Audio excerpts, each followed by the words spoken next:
안녕하십니까. 생활주익을 강의하고 있는 이규희입니다. 지난 시간에 근깨를 시작하여 2효까지 마치고 3효를 하다가 그만두었습니다.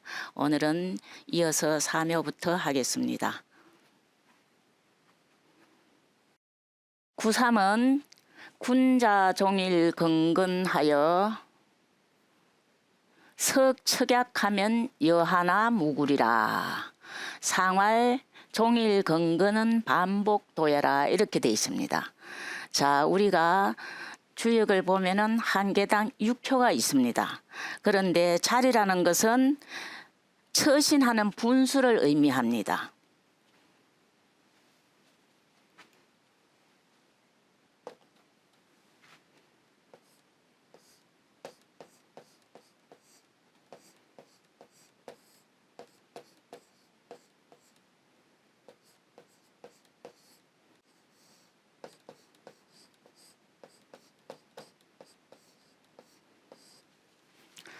자, 지금 3효를 하고 있습니다. 3효라는 것은 여기에 해당되죠. 자, 여기에 해당되는 자리라는 것은 처신하는 분수를 의미하기 때문에 3효를 보면은요, 여기가 중도가 됩니다. 여기가 중이. 초효와 사효는 중도에 미치지 못합니다. 아직도 중도까지 올라가지 못했죠. 그죠? 그리고 2효와 5효는 가운데 자리에 있어서 때마다 중도에 맞게 처신을 하게 됩니다. 그러나 3효와 상효는 요 3효와 상효는 중위를 지나쳐서 있습니다. 그래서 행동도 중도를 지나치게 됩니다.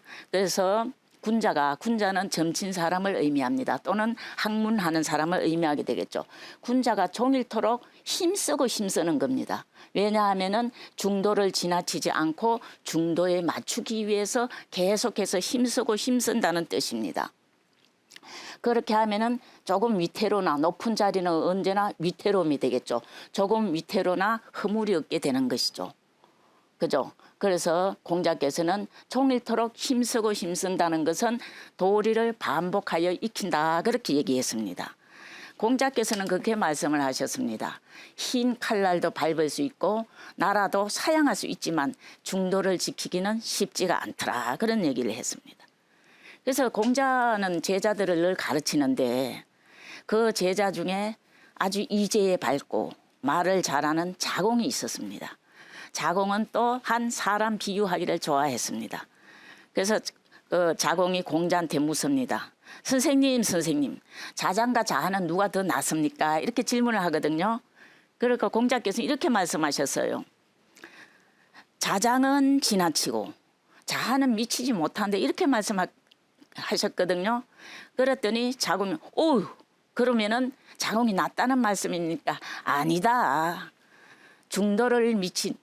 중도에 미치지 못하는 것에 있어서는 둘 다 똑같다. 거기에서 나온 말이 바로 과유불급이라는 것입니다.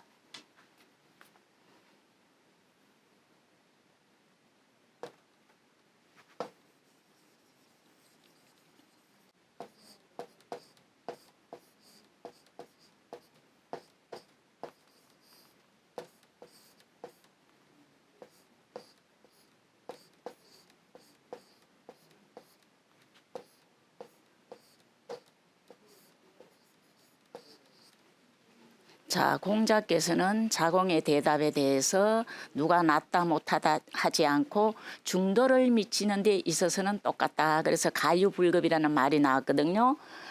지나침은 미치지 못한 것 같다. 둘 다 시중을 하는 데 있어서는 이러지 못한다. 그렇게 말씀하셨어요. 그렇다면 왜 사람들이 공자 같은 성인이라도 중도를 하는 것을 그렇게 어렵게 느꼈을까요? 자, 그러면은 사람의 구조에 대해서 한번 말씀드리겠습니다.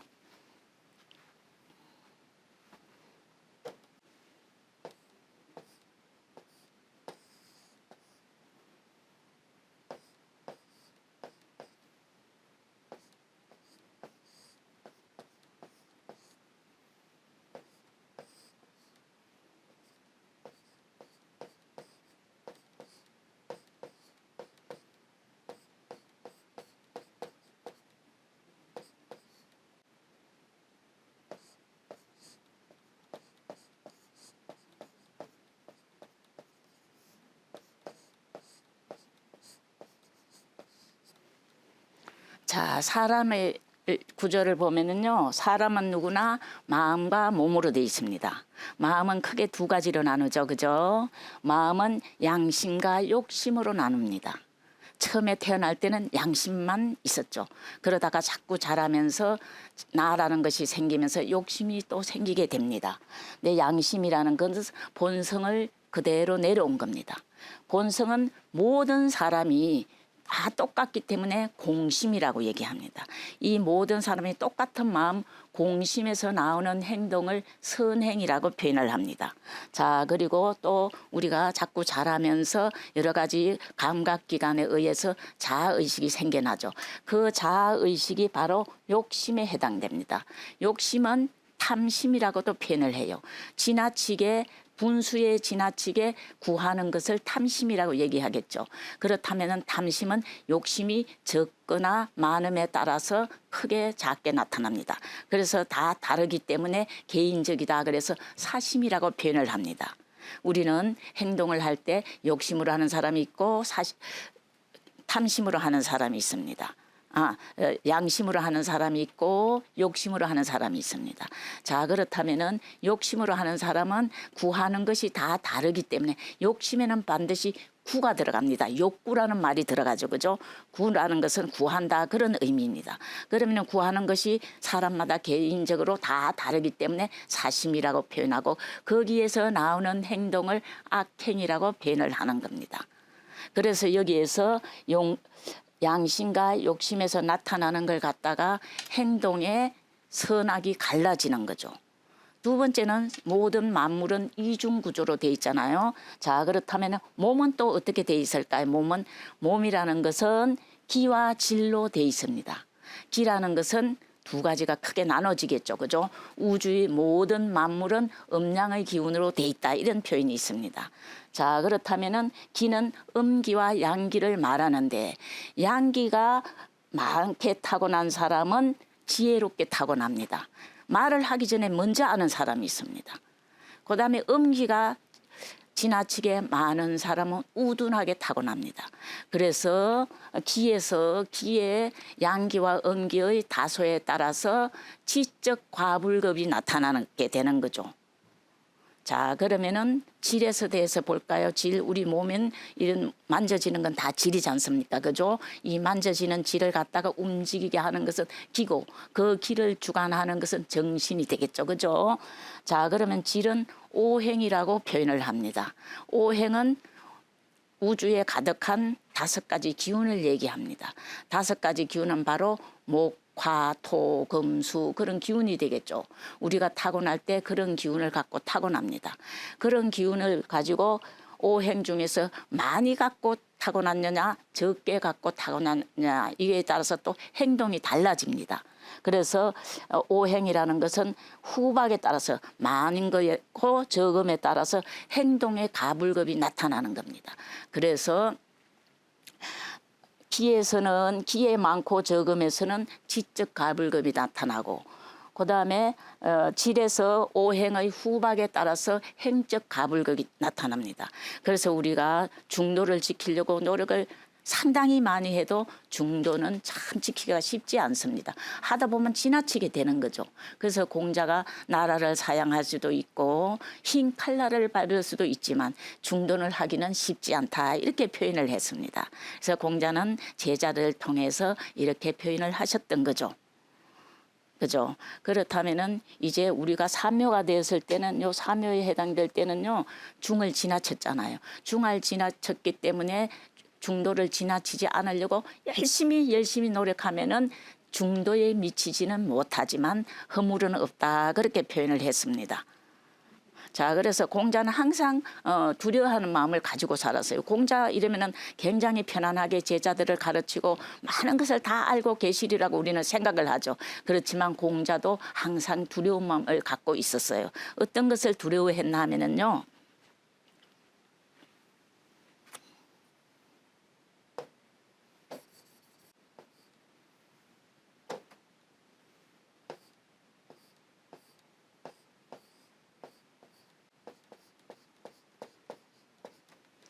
자, 공자같이 공부를 많이 하셨던 성인도요, 항상 두려움을 가지고 있었는데 중도를 지키지 못할까 봐 늘 두려운 마음으로 가지고 학문하는 자세로 세상을 살아갔던 것입니다.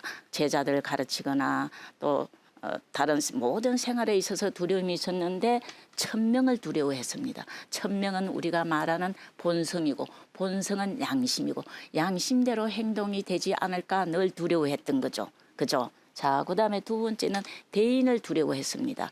대인이라는 사람은 천지와 덕이 같은 사람을 대인이라고 표현을 합니다. 그래서 대인을 항상 두려워하면서 보고 배우려고 노력을 했던 거죠. 세 번째로 무엇을 두려워했냐면요, 성인의 말씀을 두려워했습니다. 성인의 말씀이 곧 진리였거든요. 진리가 곧 자연이고 도였거든요. 도에 어긋날까 봐 늘 두려워했던 것입니다. 그래서 공자 같은 성인도 늘 두려움을 가지고 학문하는 자세로서 생활을 했던 것입니다. 자, 그렇다면 이제 3효를 마치고 4효로 넘어가겠습니다.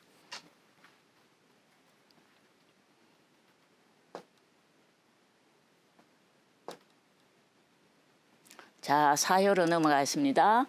구사는 혹약재연하면 무리라. 상할 혹약재연은 진무구야라. 이렇게 되어 있습니다.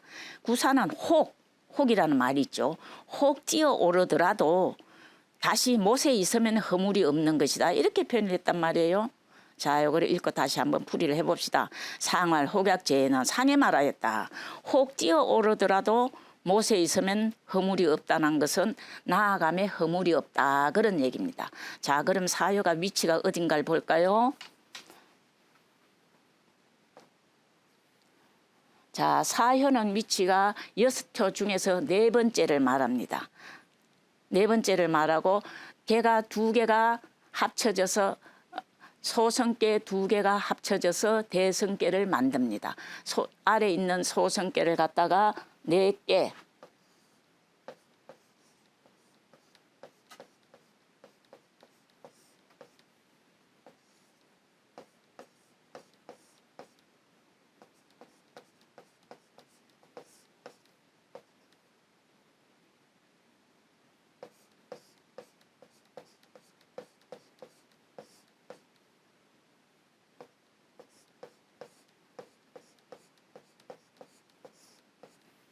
자, 개가 6호로 되어 있는데 아래 있는 3개의 효를 갖다가 4개라고 얘기를 하고 또는 합계라고 얘기를 합니다. 그리고 위에 있는 것을 외계 또는 상계라고 표현을 하는데 4개에서 위로 뛰어 올랐기 때문에 뛰어 오른다, 그런 표현을 했습니다.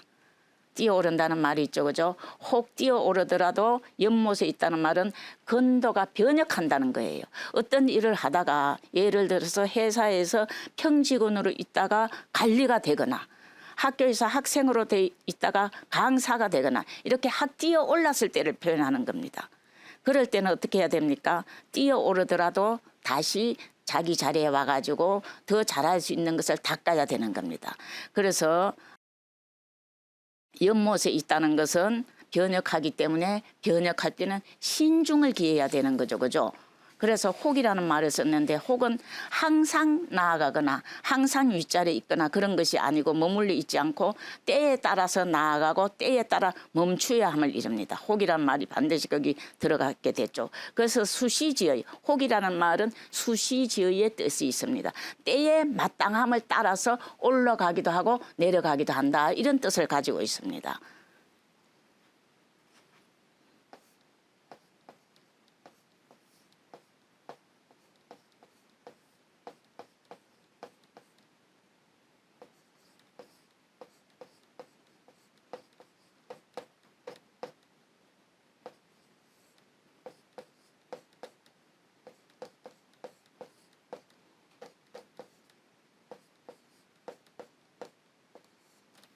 자, 여기서 혹자가 상당히 중요한데요. 혹이라는 것은 항상 올라가 있거나 항상 내려오지 않고 변혁하기 때문에 충분히 연습을 한 다음에 뛰어 올라가고 때에 맞춰서 올라가기 때문에 혹이라는 표현을 했습니다. 그래서 보면은 혹이라는 것, 혹은 때의 마땅함을 따라야 한다, 그런 의미를 가지고 있습니다. 자, 그 다음에 또 어떤 표현이 있죠? 재인한 무구리라. 혹약 재인은 나아가는데 허물이 없다. 그런 얘기를 했거든요. 허물이 없다. 나아가는데 허물이 없으면은 뭘 뜻할까요? 이미 때를 얻었음을 표현하고 있습니다. 이 허물이 없다는 말이 아주 그것도 상당히 여기서 의미가 있죠. 나아가는데 충분히 능력과 실력이 갖추어져 가지고 나아가는데 허물이 없기 때문에 이미 때를 얻은 거에 표현합니다. 때를 얻어가지고 처음 얻은 거고 오효에 가서는 충분히 때를 얻어가지고 활동하는 것이 됩니다. 사효에서는 이미 때를 얻어가지고 처음 진입하는 거기 때문에 혹이라는 표현을 했습니다.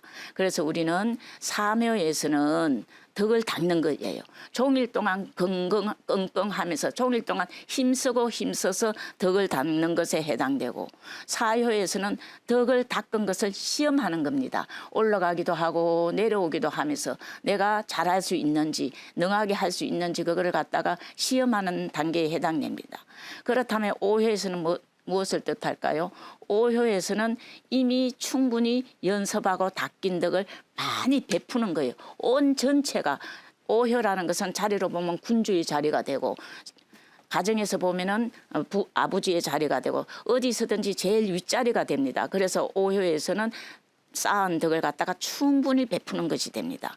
그러면은 육효에서는 이제 베풀었던 것을 남에게 물려주면서 뒤로 물러나서 덕을 거둬들이는 때가 됩니다. 그래서 지금은 시간이 다 되었고 다음 시간에 이어서 다시 오효부터 하겠습니다. 감사합니다.